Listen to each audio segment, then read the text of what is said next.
ভারতীয় দলের head coach হচ্ছেন গৌতম গম্ভীর। ভারতীয় ক্রিকেটের অন্যতম উজ্জ্বল মুখ, দুটি বিশ্বকাপে জয়ে গুরুত্বপূর্ণ অবদান রেখেছেন। এবার কি কোচ হিসেবে দেশের হয়ে সাফল্যের প্রত্যাশা সামনেই শ্রীলঙ্কা সফর। 3টি করে ওয়ানডে ও 3টি টি-20 খেলবেন ভারতীয় দল। জাতীয় দলের কোচ হিসেবে অভিষেক হতে চলেছেন গৌতম গম্ভীর।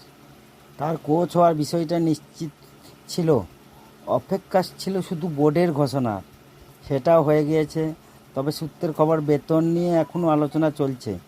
বোর্ডের সঙ্গে রাহুল দ্রাবিড় যে অঙ্কের বার্ষিক বেতন পেতেন গম্ভীর, সেক্ষেত্রে অঙ্ক অনেকটাই বাড়বে।